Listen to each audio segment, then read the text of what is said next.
Hello and welcome back to Bicycle Legs and another friendly argument. And please welcome back to the show, Mr. Peter Kerr from Sydney. Peter, always a pleasure to have you on the channel. Pleasure to be on the channel. I'm glad to be invited back. I'm glad all the you forgave me after the police sting show. I had a lot of interesting mail on that one, but anyway, it's only opinion, folks. That's right. And remember, these are friendly arguments. So, we can disagree with each other, but we're still friends about at the end of it. So, Absolutely. Well, we'll check it out in an hour's time. Maybe, yeah, you never know. Anything could happen, but we'll see. yeah. And today we are going to talk about probably the most controversial album in this band's discography, and that is Their Satanic Majesties Request by the Rolling Stones. Peter there's got the wonderful lenticular cover. Cost me an arm and a leg, I tell you. I bet it Ooh. did. Is that an original pressing or? Yeah, it is. Mm, Got it for about 100. That's not too yeah, bad, but plays well. But yeah, it's a nice album cover. Got to admit. yeah. You know, this may come up as part of the show, but I showed this album cover to my son, who's 22, and he's not a Stones fan. He doesn't really listen to the Stones. He thinks Mick Jagger's a bit of a tosser and that sort of thing. So I showed him this album cover, and the first thing he said was, "Oh, Sergeant Pepper, then." Yeah, that's a pretty common sort of retort. So I guess that will be a discussion point as we go through this Yeah. show. So for people who don't know much about this album, this was the Stones' second album of 1967. It was released on the 8th of December 1967. It came out on Decca Records in the UK and here in Australia. It was on London Records in the US and also in Japan. My pressing's actually a Japanese pressing. It got to number one here in Australia. It got to number two in the US, number three in the UK. It got silver in the UK and gold in the US. You'd think it would have sold a bit more than that, but I was actually looking through some of those Stones albums before and after it, and they actually weren't massive, massive sellers. Like they're not sort of, multi times platinum until you're getting to those sort of early 70s ones. Interesting. What do you think the Yeah. hook was on this album? What was the hook single? Well, probably She's a Rainbow, but we'll sort of get into that. I mean, Yeah, there were only two singles released off this album, and I don't think either of them were released in the UK. I think they were only released in the US and other parts of the world. yeah. So, Maybe it was because of Sergeant Pepper being an uber hit and people saw the cover and thought, there's a little bit of a connection that may have given it a little bit more oxygen. You know what I mean? yeah, More sales, but that's something we'll cover as we yeah. get into it. So we'll go through the album track by track, and it starts with the song Sing This All Together. Um, what are your thoughts on the opening track? All you need is love. Dun, dun, dun, dun, dun. Look, two things. Pet Sounds came out on May 16, 1966, and Sergeant Pepper came out on the 26th of May, 1967. So just remember that, folks, because those two albums definitely index this album. Yeah, look, it's a bit of a shambolic, all you need is love. It's pretty loose. Um, the singing's kind of nursery rhyme. It's very sort of juvenile. It's their sort of toast to flower power and peace.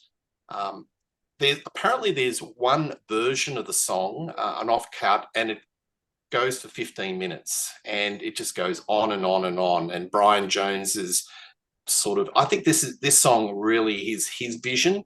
Apparently McCartney and Lennon Bicyclelegs played percussion. So to me, it sounds like everyone in in a bit of a house party. They're just mucking around, playing their instruments and having a sing along. It could be like a Sunday school type of song. The lyrics, why don't we sing this song together? Open our heads, let the pictures come. It's nonsensical. It's not a very good start to this album in any shape or form. So let's go through the components. There's a trumpet trill tick. There's percussion. tick. There's sitar noodling, tick, and there's xylophone. So that's all you need to know about this song. You know, I was almost expecting you to bust out the Sesame Street comment there when you were talking about it being Oh, look, I've just got to juvenile. check that out, police show. Only use it once. Only use it once. You know, right from the get-go, this album, you know, it gets, as we say, compared with Pepper a lot. And right from the get-go, this is to me is rougher and more raggedy than Sergeant Pepper. And you know, I actually think, and this may be where we have our disagreement with this album, because to me, that's what's charming about this album. It's what I like about this album is that it's rough around the edges. Do you think this song's charming though? I think it's Yeah, just I do. rough. I Really? I do. Yeah, I Would really this be do. on your iPod playlist? Would this Well, song come up regularly well, and I don't. you have a smile and it energize you? I'm not a playlist guy, but I tell you what, when I've been listening to this album sort of 4 or 5 times in the last few days, which I've had this album for many, many years, but I've Mm. never listened to it as intently, sort of, you know, this many times in as short a period of time as I have for getting ready for this show. And the more I listened to this album, the more I really enjoyed it. And yeah, I I think do like the opening track. I think this is Stockholm syndrome. I think you've been sort of conditioned to think that this is a wonderful song. It's terrible. It's just No, I, shambolic. There's some great look. We'll get into it. There's some really good songs on this album, but it's an awful opener. Um, Even their track listing is, all over the shop. Why would they do this other than it's just a cheap, let's do a sing along, which is sort of almost in the wheelhouse of, all you need is love. And it's happy, clappy, flower power rubbish. well, it's funny you mention All You Need Is Love because John Lennon is on record as saying that, you know, that the Stones were copying the Beatles and all that sort of thing. But he thought their All You Need Is Love was actually a song that was recorded during these sessions, but released as a standalone single, which is the song We Love You. Mm. So he wasn't really referring to this song. I do think this is quite bright and happy, certainly compared with a lot of the stuff that we're going to hear on this album. But I think there's already a sort of an unsettling edge that comes through the rest of this album. They're And definitely unsettling. And the bit with the trumpets, I yeah, mean, they're just riffing off what the George Martin tricks. And you're going to find a lot of this in this album where they use a lot of the George Martin tricks, like the Baroque trumpets and the harpsichord. And, is it serving the song or is it in, sort of overpowering it? So that's another common feature. yeah, look, I think this sounds as much influence. You talked about Pet Sounds and you talked about Sergeant Pepper. Everybody talks about Sergeant Pepper with this album. I think another influence with this album is an album that was recorded and released in the same year, and that is Piper at the Gates of Dawn by Pink Floyd. I think there's a bit of Piper in this album, maybe not so much in this song, but in some of the other songs that we're going to listen to. And I think, this song was definitely influenced by Brian Jones, drug dealer. Anyway, let's go to the next one. Well, I was just going to say, last thing I was going to say about this song is I think in the guitar playing, there's a little bit of that old Stones. You can hear it sort of peeking through, just through all the psychedelia and that sort of thing. You can hear a little bit of the old Stones. It's interesting to point out that all the guitar on this album, every single guitar part, played by Keith Richards. Brian Jones plays a lot of music on this album, but no guitar. Interesting. Plays Yeah, trumpets. he plays Yeah, like he was never the lead guitar guy though, was he? When you in the think about very his early some of the days, he parts, was. but like I'm talking about some of the whole Stones.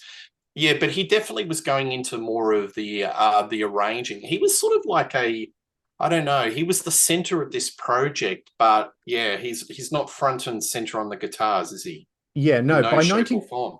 by 1967, I think he'd gotten pretty bored with playing guitar. He checked out. Well, it wasn't that he checked out. He just was sick of playing guitar. He wanted to Mm, play other things and explore other things. In 1967, he did a session with the Beatles for their wonderful B-side, You Know My Name, Look Up the Number.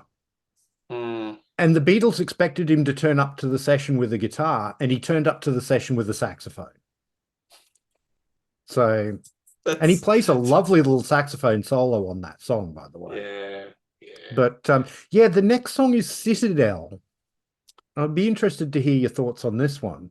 This is more like it. It's got Mm, groove, it's got swagger, it's got a nice punchy rhythm guitar riffola.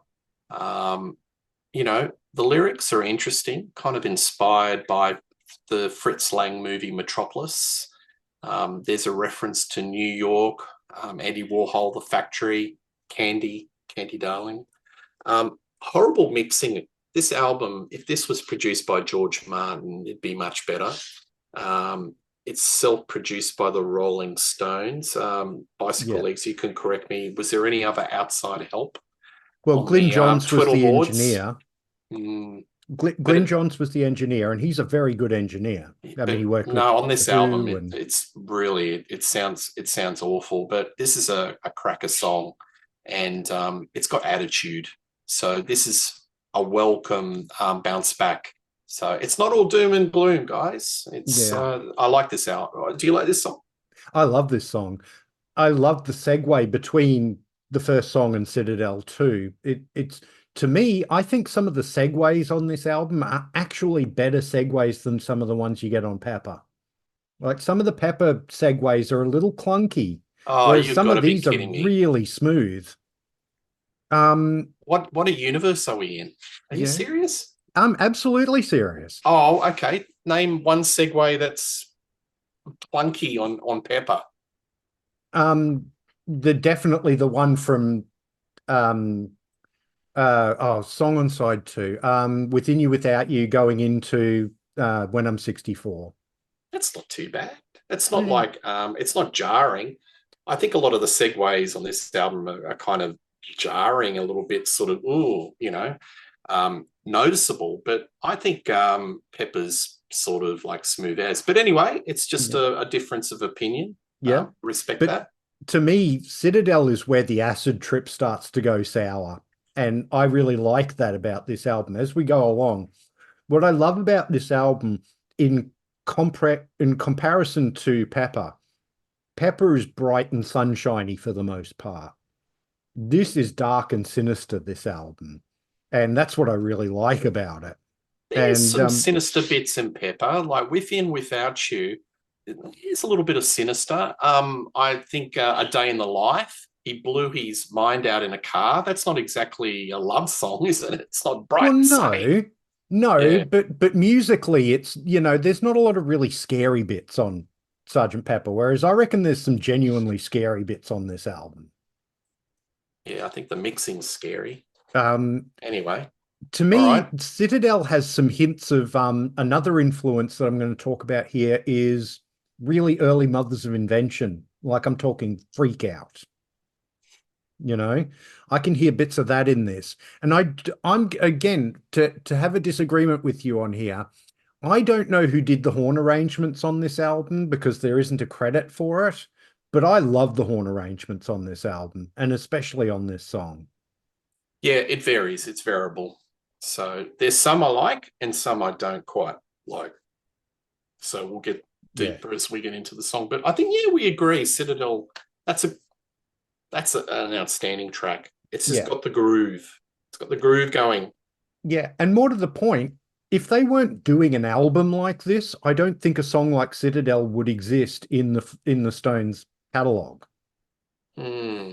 Well, I think it's interesting to tell the folks out here and give a point of reference of what the album before and what was the album after. Between the Buttons, 1967, which is Mr. Bicycle Legs. You're very much a fan of this album, aren't you? Between the Buttons is genius. Yeah. Absolutely. And I love it too. And then Beggar's Banquet, which is an absolute stone cold masterpiece.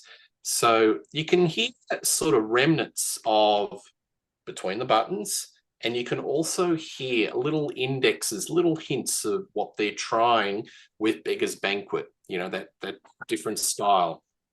Yeah. So then we get a real left turn with this album with the song In Another Land, which is a song written and sung by Bill Wyman. Now, he didn't get much of a chance to shine as a songwriter or a singer in this band. So, you know. Well, that's why I think this album's a bit throwaway, because I think he only had 3 opportunities at warbling, at singing. So I really don't like the vocals on this. It's got this wavery tremolo effect, and I just can't stand it. It really spoils it. And I know a lot of people think it's very Syd Barrett, but taking the vocals away, there's a lot to admire on this song. It's Baroque psychedelia. You've got a wonderful Nicky Hopkins on playing the ivories. I love Nicky Hopkins. He does some fine work on this album. You've got Steve Marriott and Ronnie Lane doing backing vocals. I love the chorus. It's got this groove. It's got a rhythmic sweep to it. It's got drive. It sort of oscillates. Like, I've got this love-hate with it. I hate the bit with Bill Wyman where he's doing those wavery tremolo, but I love it where it sweeps into the chorus. Then I awoke.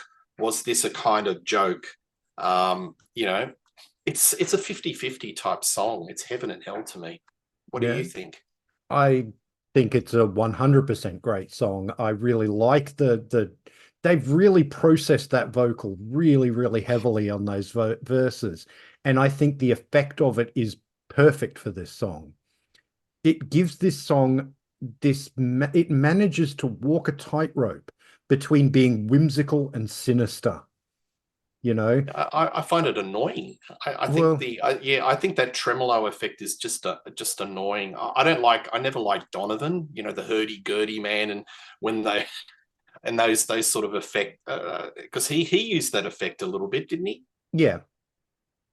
Yeah, I just don't like that vocal. I think it would work a lot better if it had a straight vocal. And if they're not comfortable with Bill Wyman doing it with his vocal range, then get somebody else in. Even Keith Richards would have been an interesting take on it. But I think it's just a personal choice. I just think that processed vocal spoils the song for me. Yeah, and there's so many good components in this song. It's just disappointing. I can understand where you're coming from, but I don't agree. I actually really like it. I think it gives the song a great effect. I will also say some of Charlie's best drumming on this song. He really put some beautiful fills into this song. I think his drumming on this album is absolutely sensational. Yeah. This would be top 5 Charlie Watts. He's really in the pocket. Yeah, he gets to do some really good fills. Like normally in the Stones, he's very, four to the floor sort of, doesn't really do a lot of decorative stuff. But on this album, he gets to do some really nice fills and toms and stuff like that. Yeah.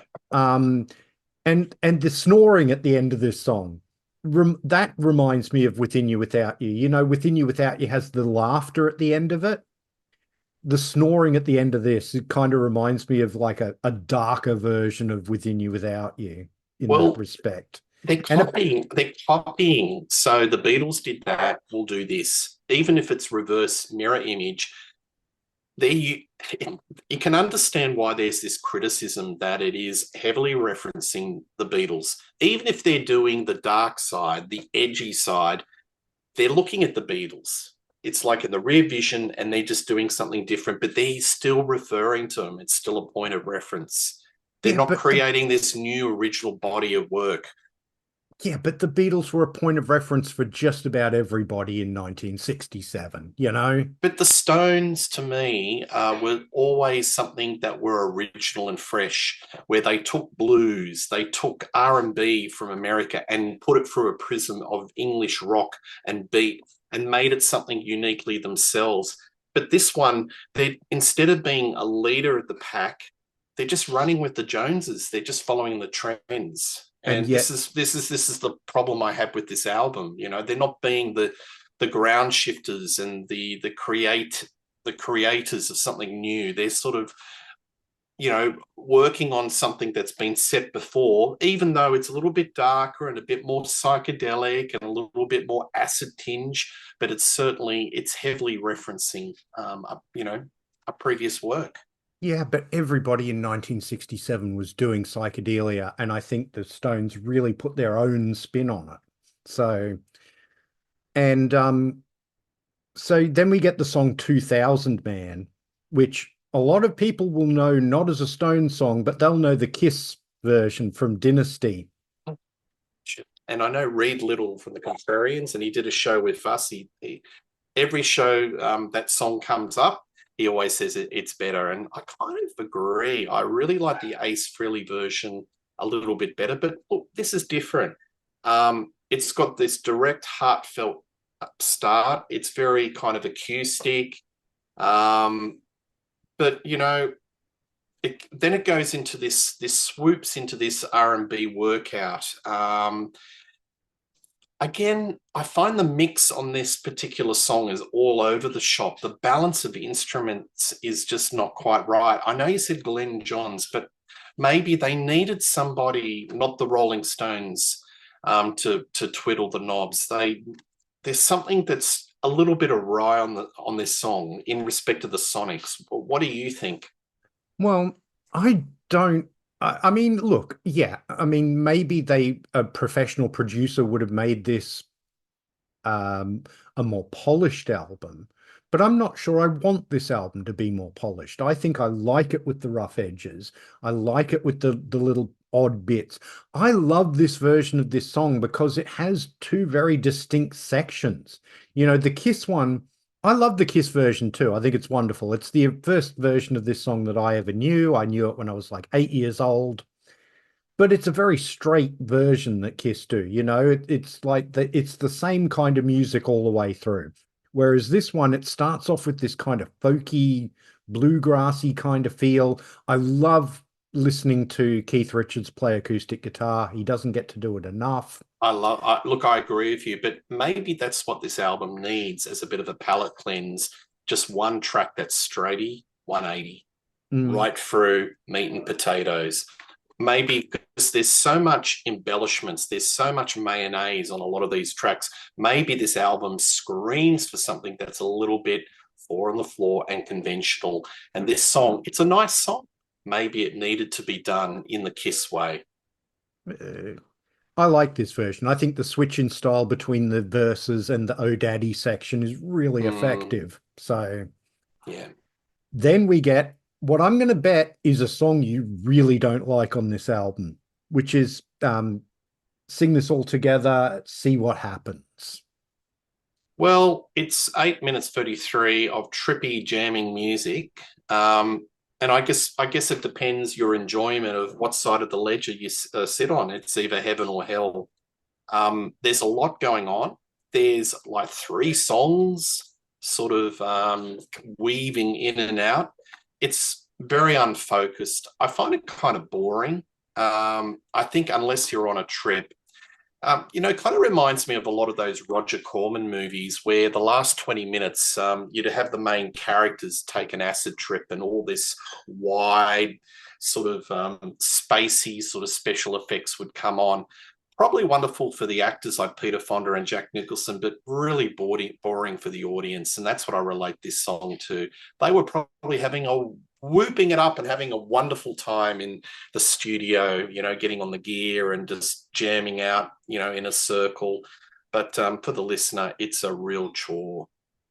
I bet you have a contrary version, contrary opinion to this. Yeah, you'd be surprised, wouldn't you? I do really like this track. It's not the best track on the album, but there's a lot going on. And I felt like every time I listened to this song when I've been doing my listens to prepare for this show, I was hearing more little details and all that sort of thing. I also want to address quickly something you're talking about, the mix. I listened today on Spotify to the mono mix of this album, and I actually thought I liked the mono mix better. which doesn't surprise me because I'm a big fan of the mono mixes of the Beatles albums. Yes, same. Um, and I think the mono mix of this album is better. Even though it is mono rather than stereo, I feel like you can actually hear more of the detail. Even though there's as much going on in the mix, it's a little less cluttered, if that makes any sense.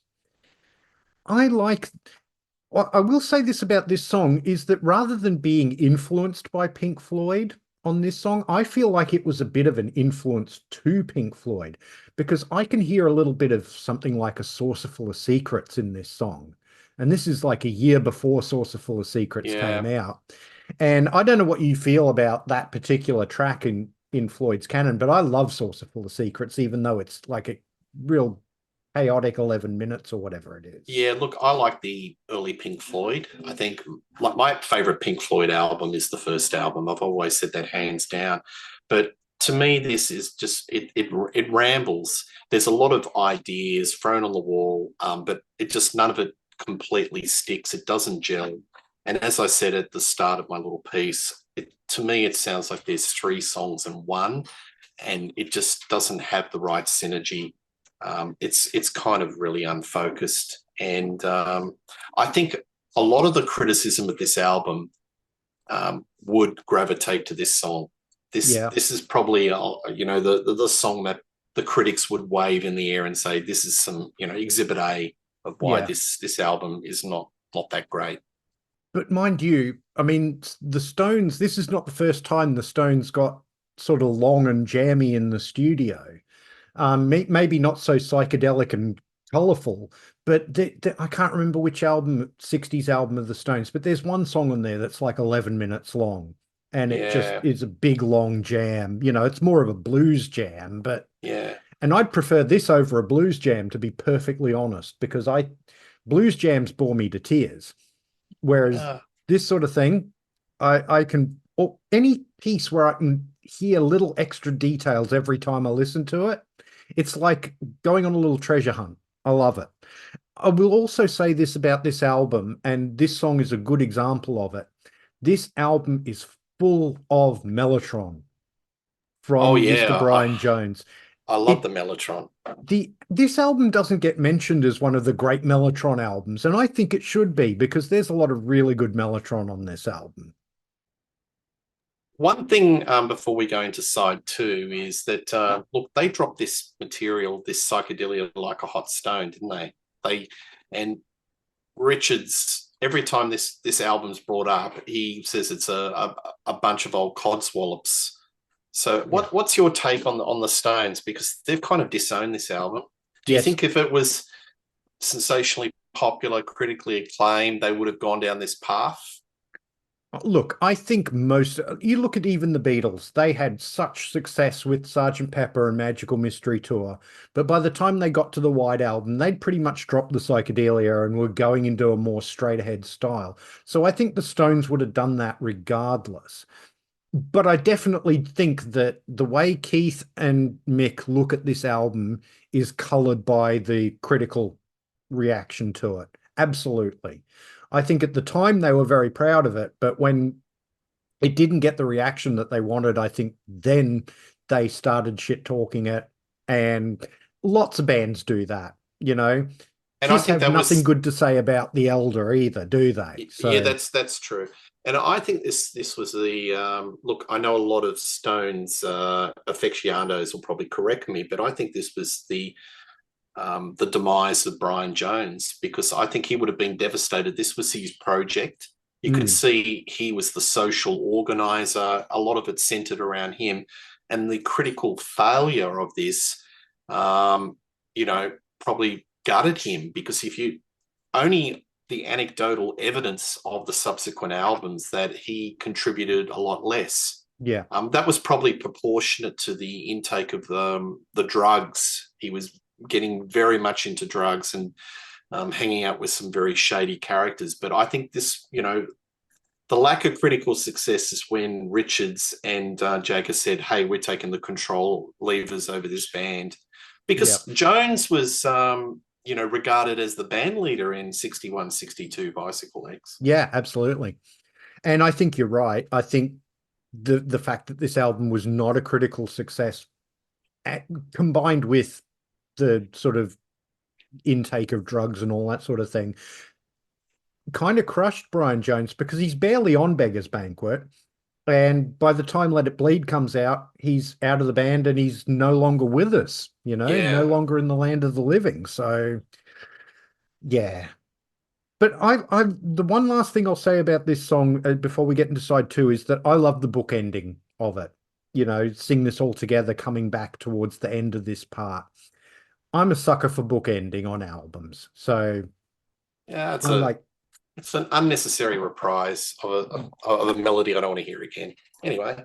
Now we get into side two and we get the wonderful single "She's a Rainbow," and I already know how you feel about this Oh, song. I cannot tell you how much I love this song. This is top 10 Stones. It's just bright. It sparkles. It's almost the perfect Baroque pop song. It's perfect. And there was a Canon commercial that was in circulation, and it reintroduced to this next generation this song. And do you remember that commercial? It was like Vaguely. Canon photocopiers, and it was like the world was full of color. And they had this as the soundtrack to this commercial. And interestingly enough, Jagger started reintroducing this song into the song set of Rolling Stones. So I think over the last 10 years or so, this has been pretty solid in the set list. It's a delightful song, but it got forgotten for a long period of time. Yeah. Um, Intrinsically, this song is a call and response between this wonderful Baroque piano and the band, with coming in with this swing, this rhythmic swing, which is She's a Rainbow. So it's got this push and pull with two different elements, but the way it comes together, it's wonderful. And one quick shout out, the string arrangements, which are absolutely delightful, were done by the great bass player from Led Zeppelin, John Paul Jones. Yes, they were, and they are fabulous. And I mean, I'm not going to disagree with you with this song at all. But again, I will ask you the question: would they have made this song if they weren't making an album like this? Well, somebody did refer to this song, and I was just researching social media and just opinions, and said that the precursor to this song was Lady Jane. So Mm. that was an interesting take. So possibly, but I think the seeds were definitely sown on Lady Jane, which has that similar sort of Baroque symphonic sweep about it. What do you think? I maybe, but even with this song, even though it's this wonderful Baroque pop song and all that sort of thing, it still has a bit of that ramshackle quality that the rest of this album has. There's a bit of that sort of seat of the pants kind of thing going on. It is not a perfect, you know, all the pretty edges trimmed off and all that sort of thing like you would get with a George Martin Beatles production. But it's There on the is, right side. I think it's within the parameters. It's nearing, maybe a little bit too rough, but it's on the right side of being, just right. yeah. So I then we think it's get, the best song on the album. yeah, well, it's definitely one of the best songs on the album. If it's the very best, it's definitely top three. But If you had yeah. a iPod Rolling Stone list, I'm putting you on the spot. Where would you Mm. put this song? Would you put this in your top 50, top 20 Rolling Oh, Stone definitely songs? top 20. Yeah, Mm, it's an outstanding song, no doubt about yeah, it. yeah. But it is very atypical for the Stones, Mm, as is indeed this whole album. yes. So then we get the Lantern. Interesting. I think this is the hint of Beggar's Banquet, Let It Bleed. You've got that nifty guitar work of Richards. Um, there's an acoustic bit as well, overdubbed, which holds the melody. It's kind of got that symphonic R&B blues sweep about it. But to me, this is where they're planting the seeds of the direction they were going to take with Beggar's Banquet and Let It Bleed. I like this track a lot. And I also love the trumpet horn arrangements. Mm, It adds a lot of gravity. So this is an example where the horn arrangements are really, really nice. yeah. And yeah, It's funny you should mention that because to me, the thing I got from listening to this album over and over again was that to me, this was the most sort of conventionally 60s Stones song on the whole album. Uh, there's more, as you say, great acoustic work from Keith in the intro. Absolutely love that. This song wouldn't have sounded out of place on Between the Buttons. It wouldn't have even sounded out of place on Aftermath, I don't think. So it kind of as a bridging thing between those and Beggar's Banquet, because the thing about Beggar's Banquet is musically, I think this has a lot in common with it, other than the arrangements. Like the arrangements, by the time they got to Beggar's Banquet, would be stripped right back. You'd have very little of the sort of orchestral and horn overdubs and that sort of thing by the time you're getting into the late 60s, early 70s Stones. I think it's the guitar sound that really is the lock and key for me to think that this is like a precursor to Beggar's Banquet. Yeah, no, The I can effect hear that. pedal, yeah, the bluesy sound. I can see where you're coming. Look, maybe it's got its foot in both camps, but to me, the guitar sound is the key. Um, Yeah. that makes me think that it's definitely going into that path. Yeah, no, I can hear that. I can definitely understand that. Then we get Gomper. And the first thing I want to ask about this song is what the hell is a Gomper? I don't know. Please tell us, folks. I don't know. Answers on a postcard.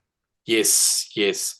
Um, this is a really stale psychedelic workout. It's a song that just goes nowhere.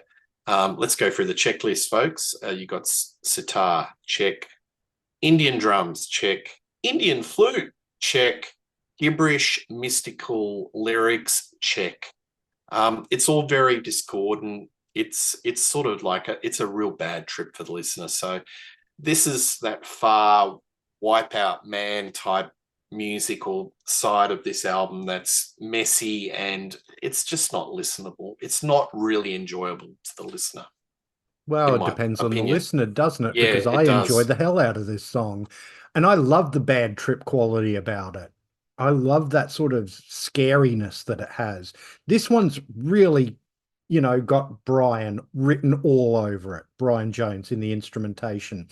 I will correct you on one thing. It is not actually sitar on this song, it is electric dulcimer.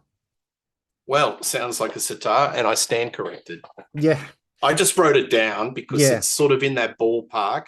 I should And have done my research, but no, it's all yeah, good. yeah, I just Um, thought but the tabla on this song is actually played by Charlie. It's not played by an Indian musician. And you can tell, like, it doesn't quite sound the way that the tabla sound on any of those Beatles songs that have the Indian influence to them. It sounds like a rock drummer trying to play an Indian tabla. It really does.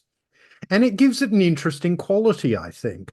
This has um this is an acid drenched song. Um and I love that about it. Um, more raggedy and more sinister sounding than anything the Beatles did during their psychedelic period. It gives this whole album kind of gives me the feeling of what it would be like to have a bad trip on acid because I don't know what that's like. I've never had a good trip or a bad trip on acid, never touched the stuff. But um this gives me an idea of maybe what a bad trip would be like. And I find that fascinating to listen to that. So, it's just jumbled mess. I don't get it. And the song listing on the track listing on this album is really poor. There doesn't seem to be any flow. Um, I'm trying to work out, is there a theme here? Because at least with Sergeant Pepper, which was loosely hanging over a concept of the band as Sergeant Pepper, and, kind of it was like a pseudo concept album. There's nothing really in this album that you can hang your hat on as a theme or a concept. And it's sort of like kind of a good song, a straight rock song, and then a bad acid song. And then you go back to a good song. there just doesn't seem to be any kind of rhyme or reason in regards to this. And yeah, Gomper, yeah, I don't know why it's placed where it is. And as an individual song, I just find it very, yeah, it's an ordeal. You see, if there's any concept to this album, to me, it's like the concept of a trip gone bad. And in that respect, I think the way the songs are placed actually makes sense because people, when they're having a bad acid trip, it's not just it's not a linear progression. You know what I mean? It'll go up and it'll go down. And, even a good trip, there'll be the up bits and the down bits and the scary bits and the wow bits and all this sort of thing. So that's the kind of feel that I get from this album. Yeah, but to the, can you imagine to the sober Stones rock fan and to the, Joe Public who doesn't, what would they get out of this song other than, it's just explain to me what, I mean, you're a fan. I understand you like the psychedelia, but even as psychedelia, if we compare it with Jefferson Airplane, I'm thinking of some really good psych bands, or even the first Pink Floyd, where there's melody, there's structure, there's an arrangement. This seems just far too loose. This seems like it's just thrown against a wall. It's a bit too smattery. Well, I don't Made think that that word this up, but I don't think that this is necessarily directed at the sober rock fan, as it were. I think it's meant to be arty and experimental and different. And you even listen to those early Jefferson Airplane albums, they're not all that out there musically. I heard a critic once describe the early Jefferson Airplane albums as electrified Peter, Paul, and Mary. oh, we could have an episode 2 here. Hey, tell me, like with with this song, seriously, it's just it's really kind of messy. It's kind of unstructured. A lot of critics have said that this album is kind of pretentious. What's your view on that? How would you defend that take that songs like Gomper are quite pretentious? I would say yes, and what's wrong with pretentious? Sometimes pretentious can be fun. Sometimes pretentious can be good. Sometimes pretentious. Where would David Bowie be if he hadn't been pretentious?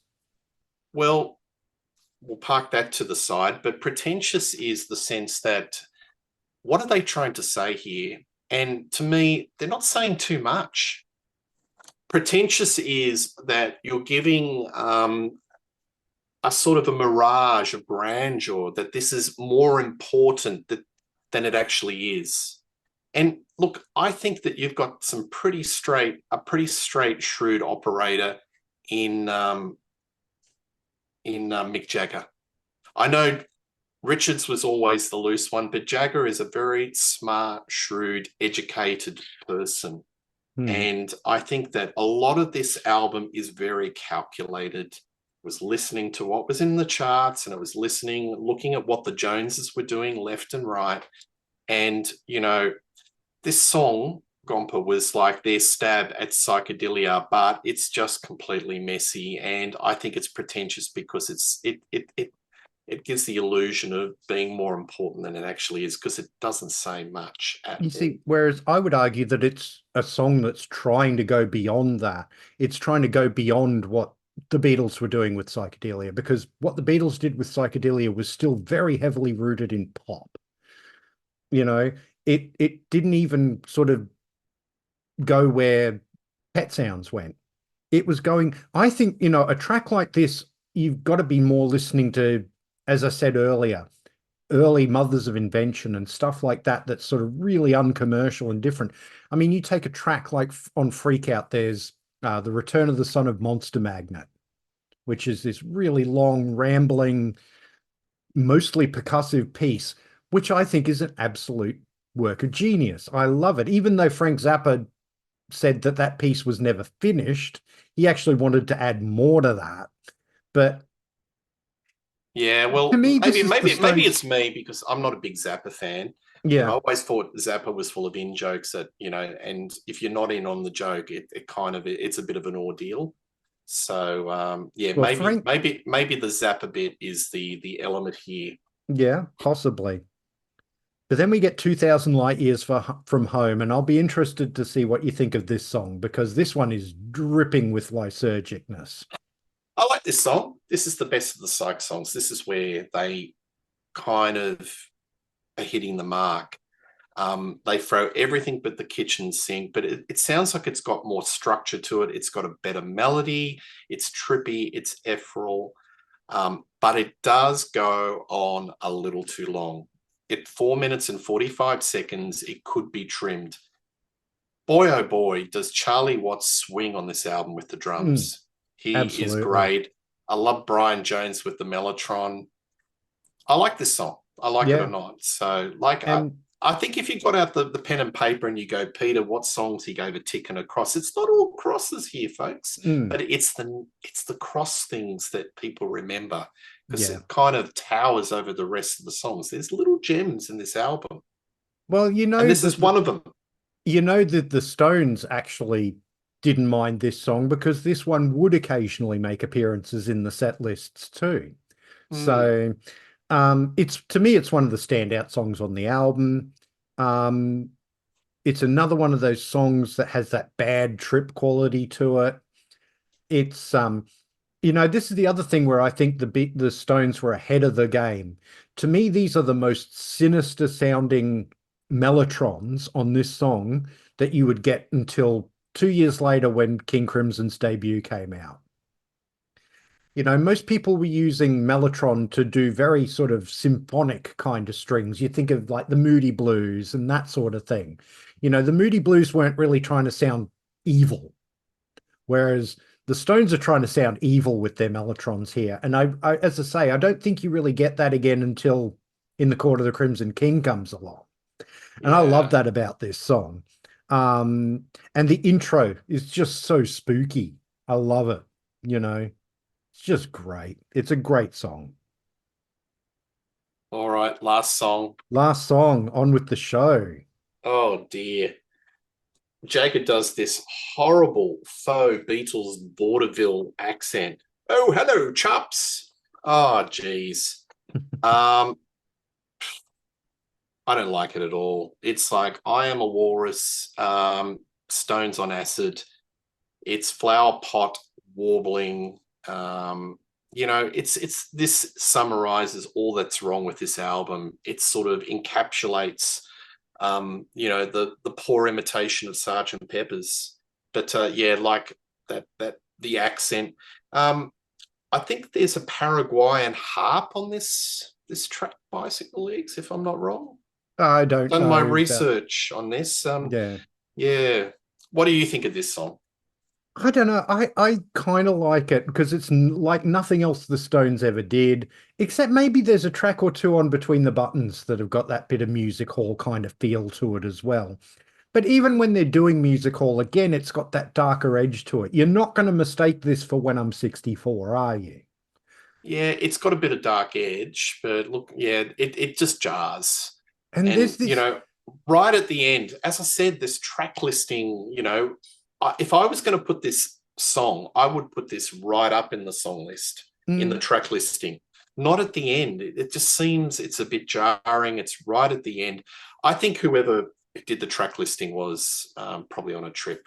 And they were just, maybe they mixed it around, but it just seems like out of sequence. no. The other thing about this song is there's this little guitar riff throughout it. This ding ding ding ding a ding ding ding ding. I love that guitar riff. It's wonderful. Always look on the bright side Yeah, of that life. song is like 12 years after this song. No, I'm thinking of Yeah. you. Oh, okay. You're looking at But, every one of these songs. You're well, when I first proposed doing this show with you, I was thinking that you hated this album and I thought it was not too bad. yeah. But when I was listening to it in preparation for this show, the more I listened to it, the more I enjoyed this album. I Yeah. Look, really do think it's something that bears repeated listening. I have warmed to it, but it's a mess.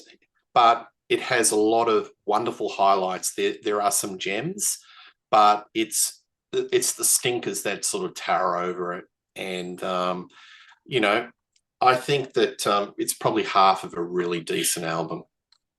You know, I think it's rough and it's ramshackle. And to me, that's the charm of the album.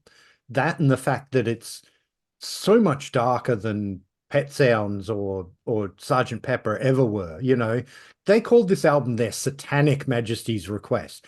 I mean, I Yeah, know that's a takeoff of the passports that you get in the UK that say Her Britannic Majesty Requests. But yeah. still, there is something sinister and dark about this album that you just don't get on that, you know, with the Beatles or with the Beach Boys. And that's what I really like about this album. So, Yeah. So you're at the bottom of Keith Richards' apartment. You're staking him out. You've got a swag full of albums. You've got the pen, and you hand him this Bicycle Legs. What do you think he'll say? I don't know. I really don't. I know he doesn't like this album, but you know, artists Mm, can be wrong about their own work. We've seen that yeah, before. So, yeah. But look, who knows? In another 10 years, it may get some reappraisal because there is a very healthy psych scene mm, in world music. Um, and a lot of it does go back to the Stones. And there are some tracks on this album that have had a bit of an extra life, like She's a Rainbow, you know, that's mm, been rediscovered. So who knows? yeah, This album, there are certain quarters that have reappraised this and given this a fair rap. And, yeah, you know, and very similar to yourself and thinking that, you know, this was unfairly maligned in the day. yeah. I think it absolutely was. And yeah, I mean, it may get a critical reappraisal. Who knows? Mm. So there you have it, everyone. That's our thoughts on the Rolling Stones, Their Satanic Majesties Request. As you can see, some places we agree, a lot of places we disagree. We would absolutely love to know in the comments, whose side are you on? Are you Team Peter or are you Team Oh, Bicycle Legs? don't do that. Just tell us what you think. Yeah, give us your own opinions. What are your favorite songs on this album? Do you think this album's a load of pretentious crap, or do you think it's a gem in the rough waiting to be rediscovered? Peter, thank you so much for doing the show. No, It's that was always a fun. pleasure having you on the channel. Look forward to seeing Peter again soon because I have him on regularly because he's a good friend and a great content creator. If you're Absolutely. if you're not already subscribed to Rock Daydream Nation, what are you waiting for? Go and do that right now. There's a link in the description. Please go and do yourself a favor. Please do like, share, and subscribe here. It really does help the channel out. If you're new to the channel, please go and have a look at some of my other videos. I have everything playlisted, so if you want to look at some of my other friendly arguments, I have a playlist for those. If you want to see some of my studio albums ranked, including Rolling Stones 60s studio albums ranked that Peter and I did, I have a playlist for those. And if you want to see my appearances on other people's channels, such as Rock Daydream Nation, I also have a playlist for those. If you want to follow me on social media, I'm at bicyclelegs on Instagram, Twitter, and a bunch of other places. I also have a dedicated Bicyclelegs Facebook page. Links are all in the doobly-doo. Please do give those all a follow and join in the conversation. I'd really love to have you there. Thank you very much for watching, and I'll see you in the next one. See you later.